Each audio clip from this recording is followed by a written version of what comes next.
নমস্কার, Arogyam health care Purulia থেকে আমি doctor Pankaj Singhania, MDDM endocrinology. আমি একজন সুগার, থাইরয়েড এবং হরমোন রোগ বিশেষজ্ঞ।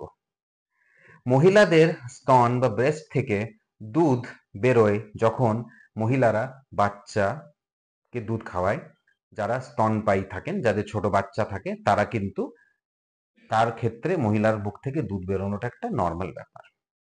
কিন্তু এটার বাদে ধরুন একটা অবিবাহিত মহিলা, যার কোনো ছোট বাচ্চা নেই, বা একজন বয়স্ক মহিলা, তার যদি হঠাৎ করে বুক থেকে দুধ বা দুধের মতন জিনিস বেরোয়, তাহলে কিন্তু একটা হরমোনাল প্রবলেমের জন্য হতে পারে, প্রোল্যাকটিনের প্রবলেমের জন্য হতে পারে। প্রোল্যাকটিন একটা হরমোন আমাদের শরীরে থাকে, সবার ক্ষেত্রে থাকে, পুরুষ এবং মহিলাদের ক্ষেত্রে।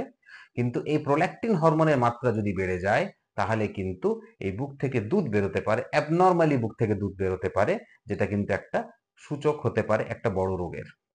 এই প্রোল্যাকটিন আমাদের ব্রেনের মধ্যে একটা পিটুইটারি গ্ল্যান্ড থাকে, যেখান থেকে বেরোয়। তাই যদি পিটুইটারি গ্ল্যান্ডে কোনো টিউমার হয়ে থাকে, তাহলে কিন্তু প্রোল্যাকটিনের মাত্রা ব্লাডের মধ্যে বেড়ে যাবে।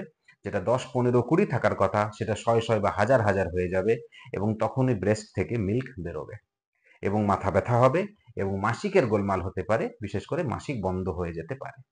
পুরুষদেরও কিছু সেক্সুয়াল প্রবলেম হতে পারে যদি প্রোল্যাকটিনোমা বা প্রোল্যাকটিনের মাত্রা বেড়ে যায়। কিন্তু মহিলাদের ক্ষেত্রে এই রোগের সম্ভাবনা অনেক অনেক বেশি। এটার চিকিৎসা কিভাবে করা যেতে পারে?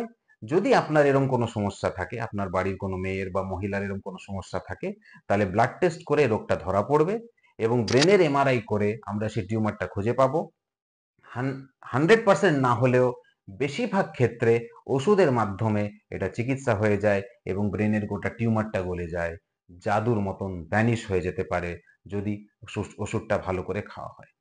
তাই এরকম কোনো প্রবলেম যদি আপনারা জানেন কারোর আছে, বা আপনার যদি আছে, তাহলে একজন এন্ডোক্রিনোলজিস্টের কাছে আপনারা এগিয়ে আসুন।